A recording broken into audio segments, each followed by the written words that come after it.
الم نشرح لک صدرک، اے نبی صلی اللہ علیہ وآلہ وسلم کیا ہم نے آپ کی خاطر آپ کا سینہ کشادہ نہیں کیا؟ ایک تو ایسا ظاہری معنی بھی درست ہے کہ آپ علیہ السلام کا شق و صدر والا واقعہ بھی 2 دفعہ ہوا ہے، ایک دفعہ بچپن میں اور ایک دفعہ معراج کے موقع پر۔ صحیح بخاری اور مسلم میں آتا ہے آپ علیہ السلام کا سینہ چاک کیا گیا، دل نکالا گیا اور دل میں سے خون کا ایک لوتھڑا حضرت جبرائیل نے ریموو کیا۔ ایک سونے کا تشت جنت سے لے کے آئے تھے جس میں زمزم تھا۔ آپ زمزم کی امپورٹنس دیکھیں کہ برتن سونے کا جنت سے آیا ہے، لیکن پانی جس میں حضور کا دل دھویا گیا ہے وہ زمزم ہی ہے۔ پوائنٹ ٹو بی نوٹڈ، جنت سے پانی نہیں آیا، یہ زمزم کا پانی۔ پھر آپ علیہ السلام کا سینہ مبارک سی دیا گیا اور صحابہ کہتے ہیں ہم نے سلائی کے نشان آپ کے جسم پہ دیکھے ہیں۔ ایک تو وہ سینہ کھولنا ہے، اور ایک اس کا معنی وہ ہے جو لٹریچر کی لینگویج میں لیا جاتا ہے، کہتے ہیں نا کہ جی میرا سینہ اللہ نے کھول دیا ہے، جیسے قرآن حکیم میں بھی آتا ہے کہ اللہ تعالیٰ جس کے ساتھ بھلائی کا ارادہ فرماتا ہے اس کا سینہ اسلام کے لیے کھول دیتا ہے، یعنی اس کو شرح صدر کا ہے۔ یہ شرح صدر کی جو ٹرم ہے وہ یہیں سے نکلی ہوئی ہے نا، شرح صدر، کھولنا سینے کا، یعنی بات سمجھ آ جانے۔ یہی حضرت موسیٰ علیہ السلام کی دعا جو ہے رب اشرح لی صدری، اے اللہ میرا سینہ کھول دے، ویسر لی امری، میرے معاملات کو میرے کاموں کو میرے لیے آسان کر دے، واحلل عقدۃ من لسانی، میری زبان کی لکنت کھول دے، یفقہوا قولی، تاکہ لوگ میری بات سمجھیں۔ یہ حضرت موسیٰ علیہ السلام کی زبان میں لکنت تھی، یہ دعا وہ مانگا کرتے تھے، اللہ تعالیٰ نے اس کی برکت سے ان کی لکنت کھول دی۔ یہ آج بھی دعا بڑی افیکٹو ہے، اس لیے آپ دیکھیں جب بھی ہم تقریر سٹارٹ کرتے ہیں کوئی بھی بیان تو اس کے سٹارٹ میں یہ پڑھتے ہیں دعا۔ اس دعا میں صرف اپنی زبان کی روانگی نہیں مانگی گئی ہے بلکہ اگلوں کے بھی دماغ میں میری بات آ جائے۔ آپ تو بڑا اچھا بول رہے ہیں، سامنے والے کو سمجھ ہی کوئی نہیں آ رہی، یفقہوا قولی، میری بات بھی سمجھ آئے ان کو، یہ نہ میں بات کوئی اور کر رہا ہوں الٹ سمجھ آ رہی ہو۔ یہ بھی ہو جاتا ہے بعض اوقات لوگ بات ایسی کر رہے ہوتے ہیں بالکل الٹ سمجھ آ رہی ہوتی ہے۔ اللہ کی تائید نہ ہونا تو ایسے ہی ہوتا ہے۔ آپ لوگوں کے سنے عجیب و غریب لوگ باتیں کر رہے ہوتے ہیں، ویسے تو باتیں بھی عجیب کرتے ہیں کہ علماء کی بات نہ ان کا سر ہوتا ہے نہ پاؤں، صحیح بھی بات کریں نا بعض اوقات وہ بات کے پیچھے عظیمت نہیں ہوتی کہ آگے بات سمجھ بھی آئے، لیکن بعض لوگوں کو اللہ تعالیٰ نے اتنی عظیمت دی ہے۔ مثلا میں آپ کو مولانا اسحاق صاحب کی بات کرتا ہوں رحمہ اللہ تعالیٰ۔ مولانا اسحاق صاحب کی آپ کوئی ویڈیو سن لیں، کوئی کلپ سن لیں، ایک ریڑے والے کو سنا دیں، ایک ڈاکٹر کو سنا دیں، ایک انجینئر کو سنا دیں، وہ سارے ایک بار اششکار اٹھیں گے، یار بابا بول رہے کتوں ہے۔ یہ اللہ کی عظیمت ہے ان کے ساتھ کہ ان کی بات سمجھ آتی ہے۔ ایسے وہ جناب ایک ایک جملہ لگتا ہے، یہ تو بندہ یعنی دیکھ کے بھی پڑھے نا تو اس طرح کے الفاظ کا چناؤ نہیں ہوگا وہ جو فی البدی بولتے تھے، چاہے وہ پنجابی بول رہے ہو یا اردو بول رہے ہو۔ یہ اللہ کی عظیمت ہوتی ہے، تو اس لیے یہ دعا مانگی جاتی ہے کہ اللہ میرا بھی سینہ کھول دے، میری زبان کی لکنت بھی کھول دے تاکہ میری بات لوگوں کو سمجھ آئے۔ اور یہ جن لوگوں کی زبان میں لکنت ہے نا، فزیکل لکنت موجود ہے، ان کے لیے بھی یہ دعا بڑی افیکٹو ہے۔ رب اشرح لی صدری ویسر لی امری واحلل عقدۃ من لسانی یفقہوا قولی، یہ سورہ طٰہٰ کی شروع کی آیات ہے۔ تو نبی علیہ السلام کے لیے بھی آیا کہ ہم نے آپ کا سینہ نہیں کھول دیا۔ وَوَضَعْنَا عَنْكَ وِزْرَكَ، اور ہم نے آپ سے بھاری بوجھ اتار دیا، الذی انقض ظہرک، وہ بوجھ جس نے آپ کی پیٹھ کو بوجھل کر رکھا تھا۔ وہ بوجھ کون سا ہے؟ دعوت و تبلیغ کا۔ بڑی ٹینشن آپ نے لی کہ ظاہر ہے کہ میرے ذمے پہ بڑی ذمہ داری ہے میرے کندھوں پر، جو بخاری مسلم میں حدیث ہے آپ علیہ السلام پہ پہلی وحی نازل ہوئی، سیدہ خدیجہ سلام اللہ علیہا کے پاس آئے اور کہا مجھے جو ہے وہ کمبل اڑا دو، اور کب کبھی طاری ہوگی کہ اتنی بڑی ذمہ داری ہے میرے اوپر۔ تو حضرت خدیجہ نے کیا کہا کہ اللہ تعالیٰ کبھی آپ کو بے یار و مددگار نہیں چھوڑے گا، آپ مہمان نوازی کرتے ہیں، غریبوں کے کام آتے ہیں، حاجت مندوں کی حاجت پوری کرتے ہیں، تو اللہ بھی آپ کی حاجت پوری کرے گا۔ اور وہ سارا کچھ آ گیا، دیکھ لیں اللہ نے فرمایا الم یجدک یتیما فآوی ووجدک ضالا فہدی ووجدک عائلا فاغنی، یہ سب کچھ اللہ نے پھر کیا نا۔ تو پھر اللہ تعالیٰ نے آپ کو مخلص ساتھی دیے جنہوں نے آپ کے ساتھ ہر مشکل وقت میں کھڑا ہوئے۔ ظاہر ہے بوجھ اسی وقت ہلکا ہوتا ہے نا جب آپ کے ہاتھ بٹانے والے لوگ ہو جائیں. سب سے پہلے آپ کو گھر سے سپورٹ مل گئی جناب ابی طالب کی، اور آپ کے دوسرے جو چچا تھے حمزہ ابن عبد المطلب کی، چچا عباس کی. اگرچہ یہ لوگ اس وقت مسلمان نہیں تھے، بعد میں مسلمان ہوئے، لیکن سپورٹ تھی. اور مولا علی کی سپورٹ. اس وقت تو خیر سیدنا علی چھوٹے تھے، لیکن بعد میں ظاہر ہے کہ وہ بھی ایک سپورٹ اس حوالے سے تھی. پھر آپ کے قریبی ساتھیوں میں سے حضرت ابوبکر صدیق رضی اللہ تعالیٰ عنہ، ان کی سپورٹ تھی. عبد الرحمن بن عوف، سعد بن ابی وقاص، یہ سب وہ لوگ تھے جو چھوٹی عمر میں نبی الاسلام کے ساتھ اٹیچ ہو گئے. بڑی عمر کے تو کم لوگ ہی تھے، چھوٹی عمر سے بعد میں کہہ رہا ہوں 20 سے 30 سال کے درمیان. بڑی عمر کے لوگ تو تھوڑے تھے. لیکن ظاہر ہے کہ اب اوائل اسلام میں نبی الاسلام کا ساتھ انہوں نے دیا ہے. عبد الرحمن بن عوف، سعد بن ابی وقاص، عبداللہ بن مسعود، عمار بن یاسر، یہ لوگ ایک میچور ایج کے لوگ تھے. سیدنا علی تو بعد میں میدان عمل میں آیا نا، اس حوالے سے کہ حضرت علی کی عمر تو 8 سال تھی اس وقت جب آپ علیہ السلام نے اعلان نبوت کیا. تو 8 سال کا بچہ کتنا ہوتا ہے؟ ہاں تا وقت کے 14-15 سال، عرب میں 14-15 سال میں ایک جوان مرد بن جاتا تھا. لیکن وہ شروع کے 5-6 سال آپ کے پیچھے پشت پناہ کون لوگ تھے؟ آپ کے چچا تھے، آپ کے قریبی رشتہ دار تھے، بنو ہاشم تھے، اور یہ وہ لوگ تھے جو نبی علیہ السلام کا ساتھ دیتے تھے. تو آہستہ آہستہ اللہ تعالیٰ نے پھر بوجھ ہلکا کیا، حتیٰ کہ آپ دیکھ لیں حجۃ الوداع کے موقع پر آپ علیہ السلام کے سامنے ہزاروں لوگ موجود تھے، اور آپ نے ان کو پھر گواہ کیا کہ میں نے اللہ کا پیغام تم تک پہنچا دیا ہے. اب یہ تمہاری ذمہ داری ہے. بخاری مسلم میں آتا ہے جو یوم النحر کا خطبہ ہے اور یوم عرفہ کا خطبہ، کہ تم اس پیغام کو دوسروں تک پہنچانا. سب نے تصدیق کی کہ آپ نے پیغام پہنچایا. تو پھر نبی علیہ السلام نے 3 دفعہ یوں آسمان کی طرف انگلی اٹھا کے کہا اللہم اشہد اللہم اشہد اللہم اشہد، اے اللہ گواہ رہنا گواہ رہنا گواہ رہنا کہ میں نے اپنے کندھوں پہ جو بوجھ تھا وہ اپنی امت کو ٹرانسفر کر دیا. سر پھر امت نے بھی تو حق ادا کیا ہے نا. اسلام تو عرب کی سرزمین تک تھا، لیکن آپ علیہ السلام کی وفات کے بعد پھر جس پیشن کے ساتھ صحابہ کرام نے اس دین کو پوری دنیا تک پہنچایا ہے، ود ان فیو ایئرس کتنی بڑی چینج آئی ہے. پورے یعنی پیشن کے ساتھ، حالات و واقعات فیوریبل بھی نہیں تھے، عرب کے قبائل بھی مرتد ہو گئے تھے، پھر بھی اس دعوت کو لے کے اٹھے ہیں. اور کس طریقے سے رومن اور پرشین امپائر جو ہے وہ روندی گئی ہیں بڑے لمیٹڈ ریسورسز کے ساتھ، اتنی بڑی بڑی سپر پاورز. وَرَفَعْنَا لَكَ ذِكْرَكَ، اور اے نبی ہم نے آپ کی خاطر آپ کے ذکر کو بلند کر دیا. کیسا بلند ہوا ہے؟ دنیا میں کوئی جگہ ایسی نہیں ہے، کوئی وقت ایسا نہیں ہے کہ جہاں پر اللہ کے ذکر کے ساتھ نبی علیہ السلام کا ذکر اذان کی شکل میں نہ ہو رہا ہو، نماز میں درود شریف نہ پڑھا جا رہا ہو. پوری نماز ہی آپ علیہ السلام کا بھی ذکر ہے. جب آپ کہتے ہیں اہدنا الصراط المستقیم، تو صراط المستقیم کون سا ہے؟ نبی صلی اللہ علیہ وسلم کا راستہ. درود شریف میں تو ڈائریکٹ آپ علیہ السلام کا نام آ جاتا ہے، اس کے علاوہ بھی ہر وقت آپ علیہ السلام کا ذکر ہے. اس کے اوپر میں پیچھے چکے گفتگو کر چکا ہوں. وَلَلْآخِرَةُ خَيْرٌ لَكَ مِنَ الْأُولَى، آپ علیہ السلام کا ہر آنے والا لمحہ گزرے ہوئے سے بہتر ہے. اس کانٹیکسٹ میں نے ساری گفتگو کر لی ہے. اس آیت کو بھی اس کے ساتھ آپ جوڑ لیں. وَرَفَعْنَا لَكَ ذِكْرَكَ، ہم نے آپ کی خاطر، یعنی آپ کے ساتھ جو اللہ کی محبت ہے،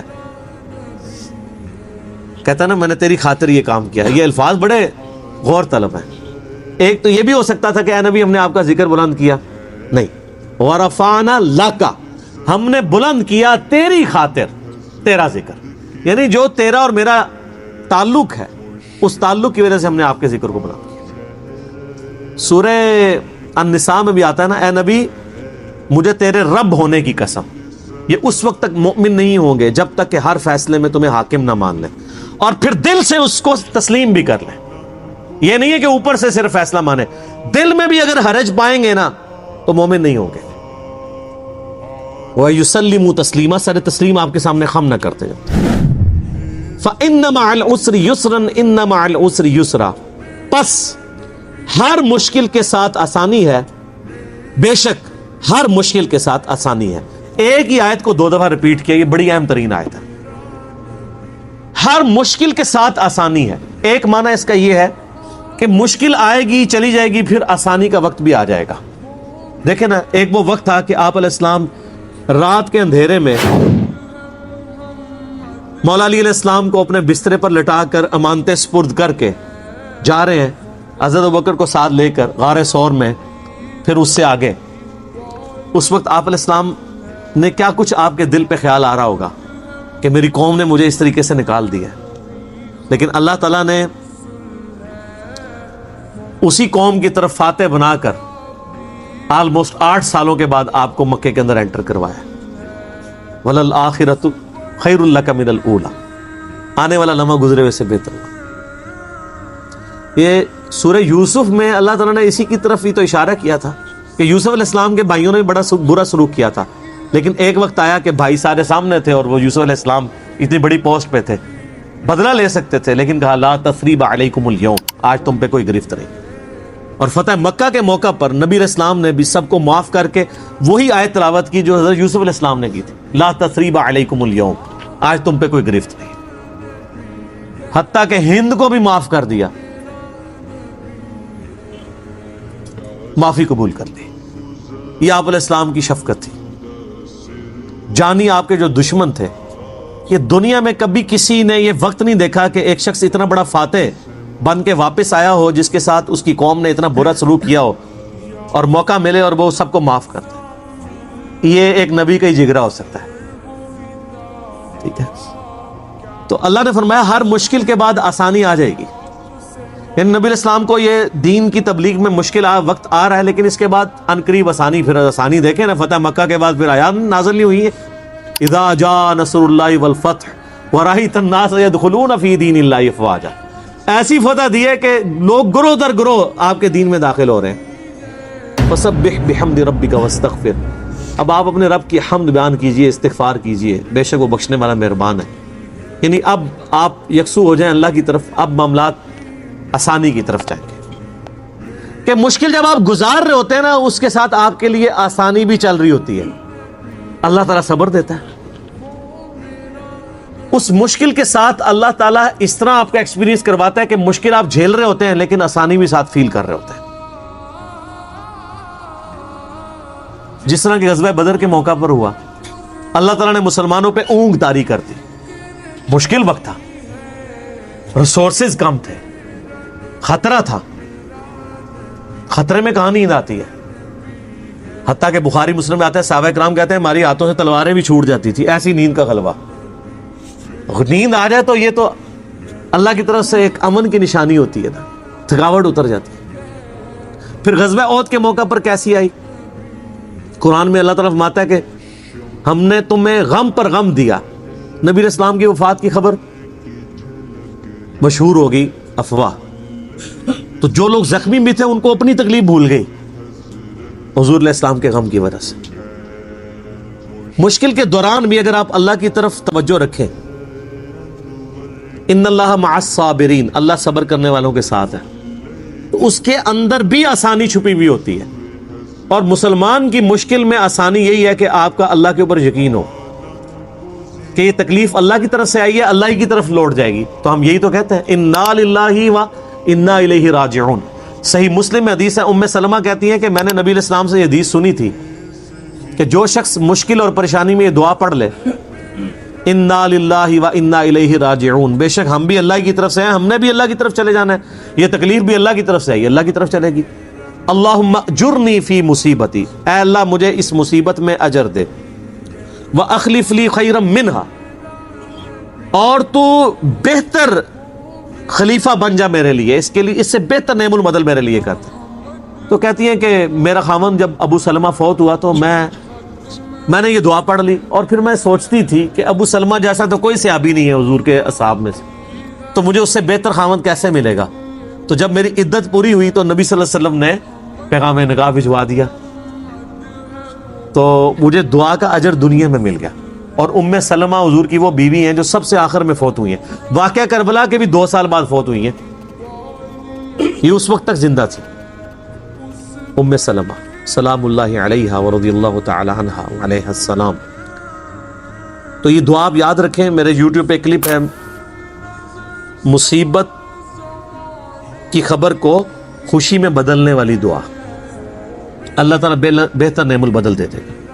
پھر سورہ حدید کی جو آیت نمبر 21 اور 22 ہے، اس میں اللہ تعالیٰ فرماتا ہے کہ تمہاری جان میں کوئی مصیبت نازل ہوتی ہے یا زمین میں، چاہے وہ سیلاب کی شکل میں ہو، طاعون کے مرض کی شکل میں ہو، کوئی وبا کی شکل میں ہو، زلزلے کی شکل میں، یہ ساری تکلیف تمہاری جانوں پہ جو آتی ہیں یا اوورآل انسانیت کے اوپر، یہ ہم نے تکلیفیں آنے سے پہلے ہی لوح محفوظ میں لکھ لی ہیں، تاکہ جو تکلیف تمہیں پہنچے تم اس پہ غم نہ کھاؤ، اور جو تمہیں نعمت ملے اس کے اوپر شیخی نہ بگاڑو۔ تکلیف کا آنا اور اللہ کی طرف سے خوشی کا آنا یہ ڈیسٹنی میں مقرر ہے، تقدیر میں لکھا ہوا ہے۔ جب تقدیر میں لکھا ہوا ہے اور یہ آنا ہے، وَلَنَبْلُوَنَّكُمْ بِشَيْءٍ مِّنَ الْخَوْفِ وَالْجُوعِ وَنَقْصٍ مِّنَ الْأَمْوَالِ وَالْأَنفُسِ وَالثَّمَرَاتِ، ہم تمہیں ضرور آزمائیں گے تھوڑے سے خوف سے، بھوک سے، جان اور مال میں نقص سے۔ پھر دیکھیں گے اہل ایمان کون ہے جو کہتے ہیں کہ اِنَّا لِلَّهِ وَإِنَّا إِلَيْهِ رَاجِعُونَ۔ تو اللہ نے آزمانا ضرور ہے، لیکن مسلمان کی روش یہ ہے کہ وہ اللہ کی طرف رجوع، اور ہمارے پاس اور کوئی چارہ بھی نہیں ہے، خدا ہماری ضرورت ہے، خدا نہ ہو تو ہم اپنی تکلیف بھی نہیں کاٹ سکتے۔ الٹیمیٹلی تکلیف کے اوپر آپ کیا کہتے ہیں؟ جو اللہ کی مرضی۔ لیکن یہ تکلیف کے شروع میں ہی کہنا چاہیے، واہ ویلا کرنے کے بعد نہیں، کیونکہ نبی علیہ السلام فرمایا صبر وہ ہے جو صدمے کے آغاز میں کیا جائے۔ صحیح بخاری میں حدیث ہے، آپ علیہ السلام ایک قبر کے پاس سے گزرے اور آپ نے دیکھا کہ اس قبر پہ بیٹھی ہوئی ایک عورت رو رہی ہے، اور ذرا وہ بلند آواز سے چیخو پکار کر رہی تھی، تو آپ علیہ السلام نے فرمایا صبر کر۔ تو اس نے دیکھا نہیں ہے کہ آپ صلی اللہ علیہ وسلم تھے، پیچھے آپ کھڑے تھے، تو اس نے آگے سے کہا کہ بھئی اگر تم پہ تکلیف آئی ہوتی تو پھر میں دیکھتی۔ ظاہر ہے ایک نیچرل جواب تو یہی بنتا تھا، تو آپ علیہ السلام نے کوئی جواب نہیں دیا، آپ علیہ السلام وہاں سے چلے گئے۔ تو بعد میں صحابہ نے بتایا کہ وہ تو اللہ کے نبی تھے، تو عورت وہ تو اب وہ اس مردے کی بجائے اپنے ایمان کی ٹینشن پڑ گئی، وہ حضور کے پاس آئی، یا رسول اللہ مجھے تو پتہ ہی نہیں تھا، تو اچھا آپ نے اگر کہا تو میں اب صبر کر لیتی ہوں۔ تو آپ علیہ السلام فرمایا صبر تو صدمے کے آغاز میں ہوتا ہے، پورا غصہ اتارنے کے بعد، واہ ویلا کرنے کے بعد کہنا میں صبر کر لیتی ہوں، تو یہ صبر تو نہیں ہوتا۔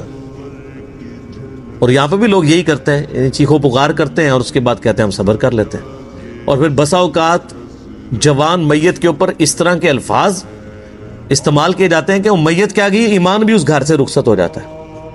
یعنی کئی عورتیں وہ کہتی ہیں کہ میرا ہی منڈا لبیا سی اللہ تنو مارنے واسطے، میرا ہی بیٹا ملا تھا کہ اس کو تو موت دیتا۔ اب یہ کلمات کفر ہیں، اس کے بعد بیٹا کیا گیا، ایمان بھی گیا ساتھ۔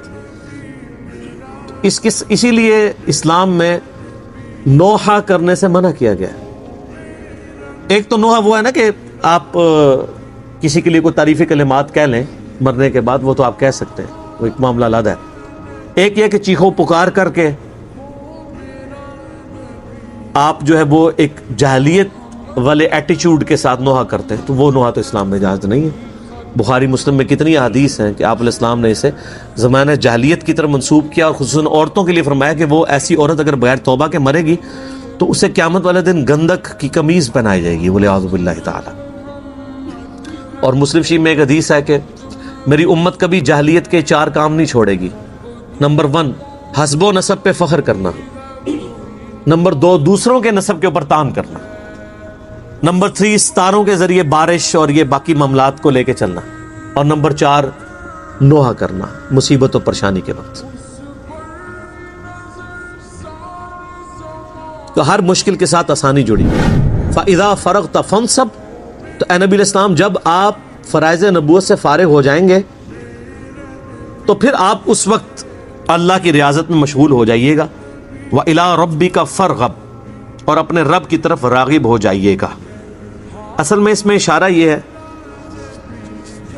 کہ آپ علیہ السلام، آپ کو پتہ ہے آپ پوری رات کھڑے ہو کے قرآن پڑھتے تھے، پھر اللہ فرمایا یا ایھا المزمل قم اللیل الا قلیلا، کم کھڑے ہوا کریں، اور کم بھی یہ نہ سمجھے گا بالکل کم، نصفہ او انقص، یا آدھی رات یا اس سے کچھ زیادہ، پوری رات نہ آپ کھڑے ہو کر نوافل میں قرآن پڑھیں۔ آپ کے پاؤں مبارک سوج جاتے تھے۔ بخاری مسلم میں آتا ہے، اما عائشہ نے کہا یا رسول اللہ آپ تو بخشے بخشائے ہیں، تو آپ فرمایا کیا میں اپنے رب کا شکر گزار بندہ نہ بنوں؟ تو لیکن جب آپ نے دعوت و تبلیغ کا کام شروع کیا تو یہ ساری چیزیں چھوٹ گئیں. یہ نیچرل ہے. پہلے تو آپ دن کے وقت آرام کر سکتے تھے, رات کو قیام کرتے تھے. اب دن کے وقت دعوت و تبلیغ کا کام کرنا, دعوت و تبلیغ اور گوشہ نشینی یہ بالکل اپوزٹ ہے. گوشہ نشینی انٹروورٹ جو زندگی ہے, اور دعوت و تبلیغ ایکسٹروورٹ ہے. انٹروورٹ اللہ کے ساتھ جو تعلق ہے اس میں اللہ اور بندے کا تعلق ہے, اور یہاں مخلوق کے پاس آپ کو جانا پڑتا ہے اللہ کی دعوت کے لیے. تو نبی علیہ السلام کے دل میں یہ چیز آتی تھی کہ کتنا, یعنی وہ وقت میرے لیے کتنا اچھا تھا کہ میں رات کے وقت اپنے رب کے ساتھ تعلق قائم رکھتا تھا. اب نہ صرف وہ تعلق میں کمی آئی ہے دن کی مصروفیات کی وجہ سے, بلکہ یہ بھی ہو گیا کہ اب مجھے مخلوق کی طرف جانا پڑتا ہے. پہلے میں اللہ کے ساتھ دو لگا کے بیٹھا ہوتا تھا. تو اللہ تعالیٰ نے اس معاملے میں تسلی دی ہے کہ جو آپ مخلوق کی طرف ہی جا رہے ہیں اللہ کے لیے ہی جا رہے ہیں. رہا آپ کی یہ خواہش, یہ بھی اللہ پوری کر دے گا. جب یہ دین کا کام سٹریم لائن ہو جائے گا پھر آپ عبادت کیجئے گا. اور یہ بات حقیقت ہے کہ رات کو نوافل پڑھنے سے, اللہ کے ساتھ دو لگانے سے یہ کام تو بہت اوپر ہے, لوگوں کو ہدایت دینا. بخاری مسلم میں حدیث ہے, غزوہ خیبر کے موقع پر جب نبی علیہ السلام نے مولا علی کو بھیجا تو اس میں آپ نے پہلا جملہ یہ بولا تھا, علی پہلے ان کو دعوت دینا, اگر تمہاری وجہ سے کوئی ایک شخص بھی ہدایت پہ آ گیا تمہارے لیے سرخ اونٹوں سے بہتر ہوگا.